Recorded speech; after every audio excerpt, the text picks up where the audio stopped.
is the MIAA Weekly. Hello, everybody, and welcome to the MIAA Weekly. I am Brandon Meisner. What is in store for today's episode? Well, we're going to review last week's games in the MIAA. Not a set of impressive games, but we're going to review it nonetheless. But last week, the MIAA received a gift from former league member Southwest Baptist.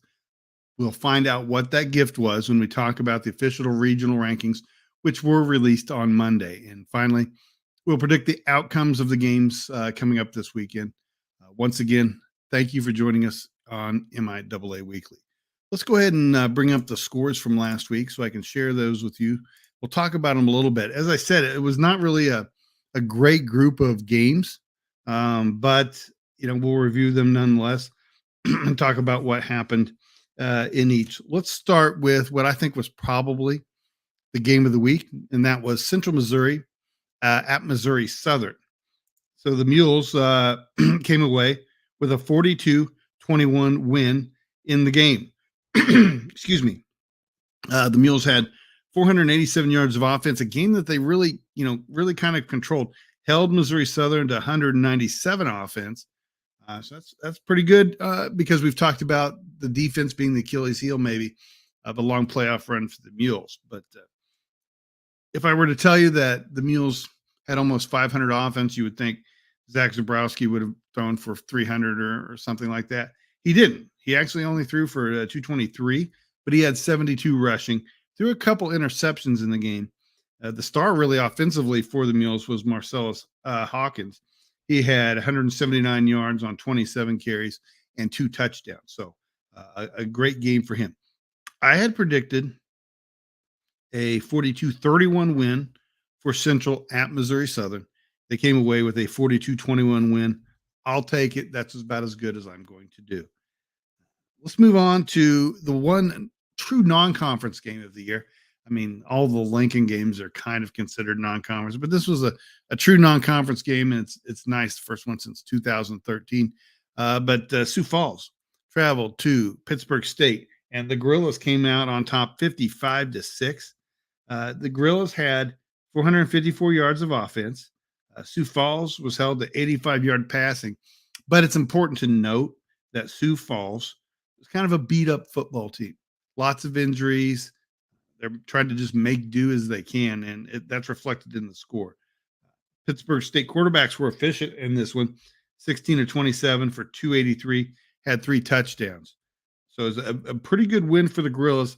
I had predicted 45-10. They won 55-6. And I think the main takeaway from this game, in spite of the fact that Sioux Falls was beat up and really has had a kind of problems moving the ball on offense all year, the main takeaway from this game is that we've talked about Pitt State's slow starts so far. They didn't start slow in this one. Their defense played really well. Are the Gorillas kind of getting their feet under them? Are they peaking at the right time, which would be heading into the playoffs, in which they will certainly be part of that playoff picture? So it was a good win for the Gorillas, and they will move on. All right, so let's look at next. Northwest Missouri was at Washburn. Anybody who's paid attention knows that this is usually a good game when these two teams meet. But Washburn's having a miserable season, and that was kind of reflected in the outcome of this game. Northwest led 35-10 at the half, and if the Bearcats hadn't thrown 2 interceptions in their own territory, that might have been 35-0 at the half. Jay Harris did what we've kind of come to expect Jay Harris to do, 123 yards and 3 touchdowns. Tank Young had 109 yards for the Bearcats. On the bright side for Washburn, freshman Sam Van Dyne, a true freshman, 302 yards, 3 touchdowns, but he did throw 3 picks. And then Maury Sullivan had a 98-yard touchdown return for the Ichabods. I'm sorry, a 98-yard touchdown reception for the Ichabods. So that was from the third of their passing offense right there. But it counts. And I predicted a 35-13 win for the Bearcats, and they win 52-31. All right. Next game, let's look at Nebraska Kearney. It's at Emporia State. Uh, Easy win uh, for Emporia. They had 3 interceptions and a fumble that they were able to take advantage of. So UNK certainly a deficit in turnover margin. ESU fumbled 4 times, didn't lose any. So maybe a little bit of luck in that one. It's hard to know without really diving totally into it. TJ Davis had um, 8 of 19 passing, 100 yards, no touchdowns, 77 yards rushing, 29 attempts, no touchdowns. I'm sure it's a disappointing senior season for TJ after having such a great career in the MIAA. Braden Gleason was 27 of 42 for UNK, and Chance Rodriguez had 2 sacks. But the Hornets move on, win that football game. We got 2 left. Fort Hays hosted Central Oklahoma, and Central Oklahoma was shut out in this one. Fort Hays wins 34-0. The Tiger defense held UCO to 186 total yards. Fort Hays had 472. Jack Dawson for Fort Hays was 19 of 29 for 219 yards. He had 3 touchdowns, 2 picks though, and that the picks are a factor, and we'll talk about that when we talk about previewing this weekend. Shane Watts had 106 yards rushing for Fort Hays. I had predicted 32-17. The Tigers win 34-0. And finally, Missouri Western handled Northeastern State like I've kind of predicted all teams to. It was a 44-0 win for Missouri Western. Northeastern State only had 112 yards of offense. Missouri Western had 534. 282 of that was rushing. When I talked to Tyler Fenwick, probably I think the first episode that I did, we talked about how his team ran the football well, but they were also very efficient in the passing game, and that continues in this one. The quarterbacks were 20-27 for 252. That's impressive performance by them. So all those results will lead into Monday's regional rankings. We'll pull those up now. All right. So if you're watching on a mobile device, make it full screen. It'll help you kind of understand and go through the numbers and give you the best picture that you can. The regional rankings released by the NCAA. The data is from Inkblot Sports, and he makes it possible to sort by regional ranking, and that's what we did here. So Pitt State, Harding, Grand Valley, Central, Indianapolis, Davenport, Ouachita Baptist, Ferris State, Missouri Western, and Southern Arkansas are the top 10 teams, according to the NCAA committee this week. Let's talk about where they're ranked and why we think they might be there. So Pittsburgh State is at 9-0. Harding's at 9-0. Pittsburgh State has a 516 SOS. Harding has a 522 SOS. Both teams are 4-0 versus teams over 500. And why do we think Harding was ranked behind Pittsburgh State? I think we think the reason is this. Matt Witwicky and Chuck Bittner inside D2 Football helped come up with this, and in fact, spearhead our regional ranking analysis. But at the end of the year, Pittsburgh State, their SOS will be above 500 because they played Sioux Falls in the non-conference instead of Lincoln. Lincoln has 0 wins. Sioux Falls has 3. But we know that Harding's SOS is going to finish at 500. Pittsburgh State's is going to be slightly above 500.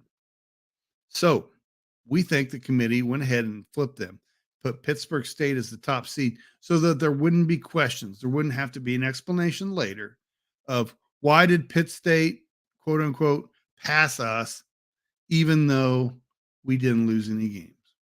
It's a common complaint by people who don't pay much attention, even coaches and administrators who sometimes don't pay much attention and don't even really understand the process.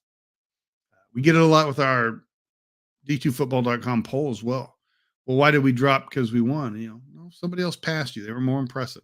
This is a snapshot of this week typically, but I think the Pittsburgh State seating over Harding right now is a snapshot really of what we think the future will be or what they think the future will be.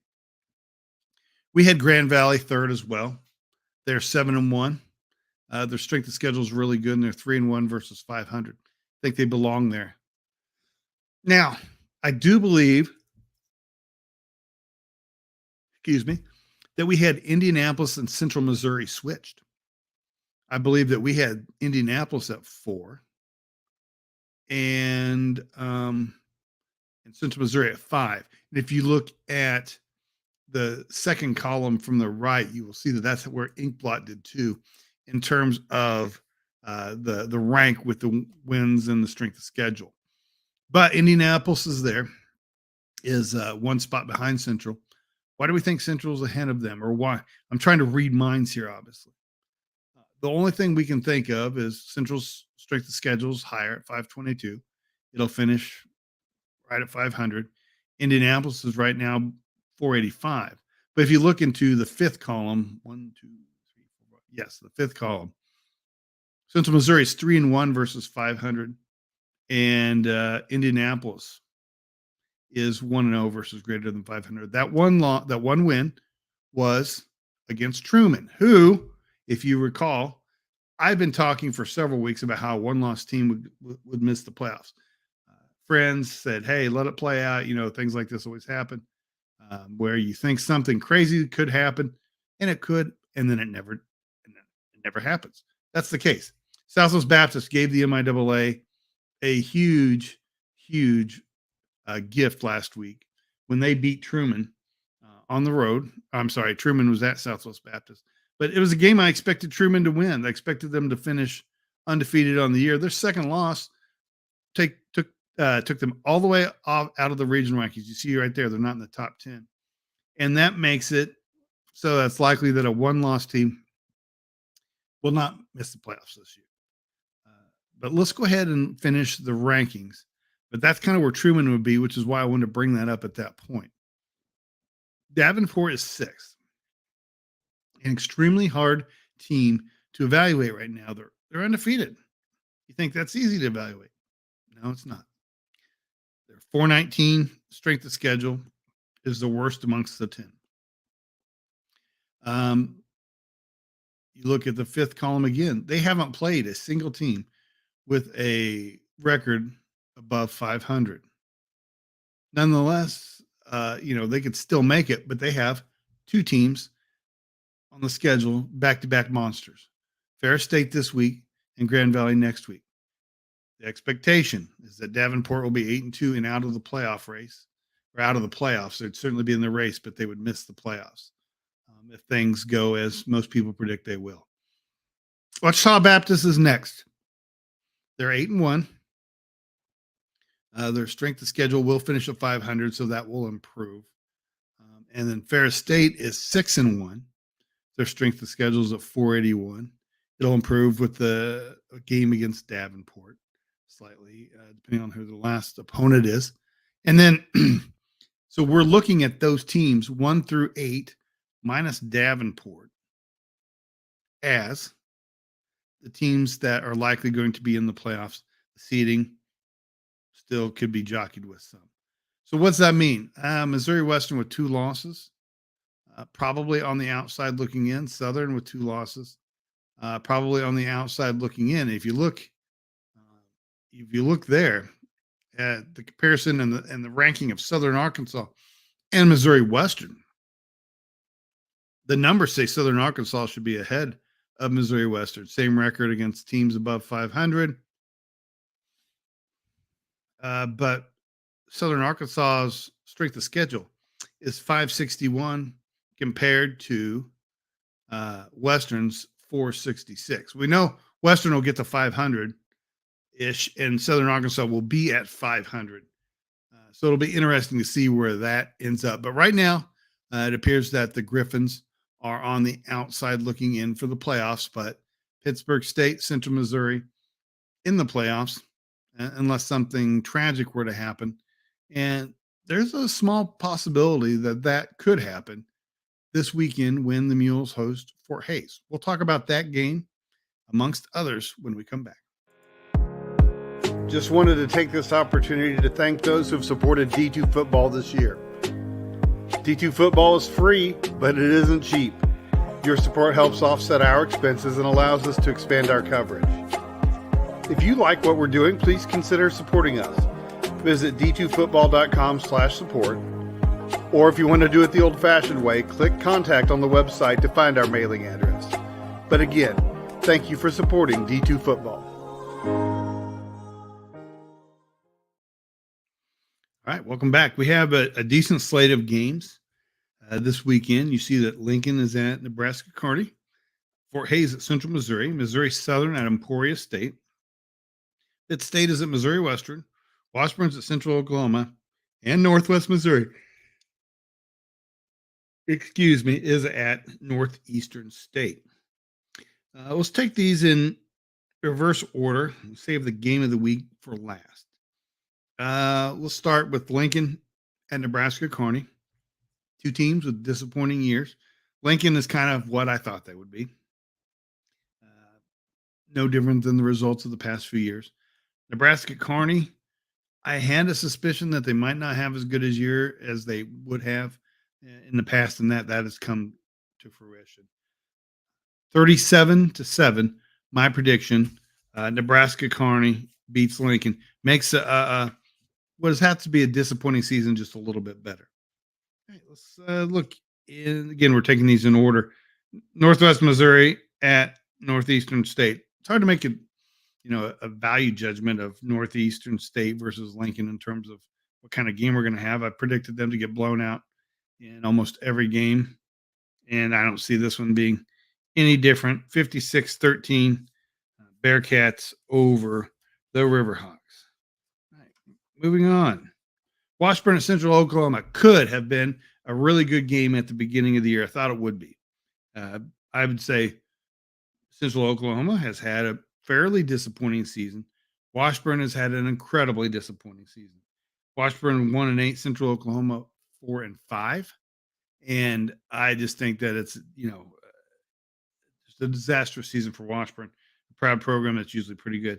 I'm going to pick, in spite of the fact that Central Oklahoma got shut out last week, I'm going to predict them to win this one 28-21 at home and move to 5-5. Missouri Southern is an Emporia State, 4-5 Southern versus a 6-3 Emporia State. So it's a pretty good game on paper, and we've expressed and congratulated Missouri Southern all year long for an improved season. And I think they're setting a new standard there for what their floor might be. Certainly, I don't think what their ceiling, but what their floor might be. They've been bad for so long, and Atiba Bradley's doing such a good job there that it's makes a game that in past years would not have been that interesting a much more interesting game. So let's look at that. Missouri Southern, in spite of the improved season, Emporia State's going to win. I'm going to predict 35-21 for Emporia over Missouri Southern. Now, Pittsburgh State at Missouri Western, another game remaining. This could have been a game of the week. It definitely could have. Pittsburgh State's 9-0. Missouri Western is 7-2. So, it's overall that better records than the one I'm going to pick for game of the week. Let me explain, though, why I don't think this was the game of the week. If you look at it, Pittsburgh State, win or lose, is probably going to be in the playoffs. It will be in the playoffs. Missouri Western, even with a win, might not be. So I thought the stakes were just a little bit higher in what will be our game of the week. But this should be a fantastic game. Missouri Western, I'm going to predict the Griffins to fall at home, though. And I'm going to predict Pitt State to win 31-24. All right. So let's look at what will be our game of the week. Fort Hays at Central Missouri. Fort Hays, basically the same record as Missouri Western on the outside looking in. Central Missouri is the one team that this is a must-win game for them. They're 8-1 on the year and cannot afford the loss in this one. Let's go ahead and look at how the two teams compare. As you see on the screen, uh, you know, Missouri or Central Missouri outscores everybody in the league, 49 a game. For Hayes, not bad, fifth in the league at 32.9. On defense, uh, Central gives up a lot of points, 27.2.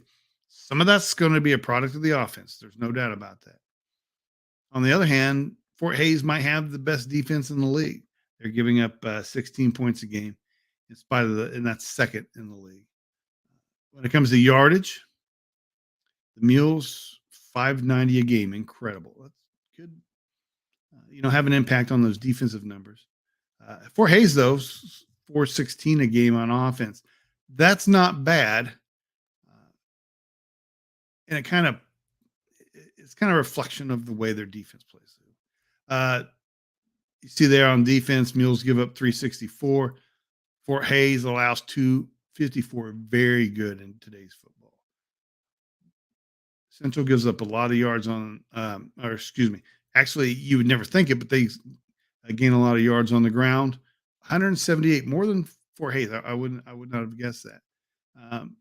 But on rushing defense, Fort Hayes a little bit more stingy. Central only gives up 125 on the ground. The question would be, is that because they're scoring and teams feel they have to throw to try to catch up? Even teams that want to run have to throw to catch up. That's why I don't know. I don't know what to make of those numbers. Central, one of the best passing offenses in the country, tops in the league, 411. But Fort Hayes, a respectable 269. That's pretty dang good. On defense, Fort Hayes gives up only 151 passing. That's dang good. Central gives up 239. Again, teams have to pass against them. Likely try to catch up. So I think this boils down to a game of the top offense versus the top defense. Yeah, certainly some in Pittsburgh would disagree with that, but I think that this case could be made. Might not be true, but it could be made. I think, factors in this game. Marcellus Hawkins has had some great games for Central and really had a great one last week, averaging over 100 yards on the ground now. Can he make an impact against what's kind of a stingy Fort Hayes defense? I mentioned earlier that Jack Dawson had thrown a couple picks in his game last week, and that might be a factor in this one. And I think it very well could. This is a game that I don't think, because of the style they play, that Fort Hayes can afford very many turnovers. I mean, the cliche in football is you turn the ball over. You have a much better chance to win. Certainly that's the case, but I think it's imperative that Fort Hayes not turn the ball over in this one, because Central is definitely a team that'll make you play, then gets the Tigers out of the style of game that they would like to play. So Dawson's throwing for 245 a game. That's really good, but he needs to control and handle the football, take care of it. Zabrowski, it'll be interesting to see what he does against the Fort Hayes defense. Only allows 151. This, spoiler alert, I'm going to pick the Mules to win. But this game will be interesting for me nationally to kind of judge what Zabrowski could do against a very good defensive team against the pass. And that'll, we talked a lot about, Central being an offensive oriented team. It will give us a clue of what kind of run they could possibly make.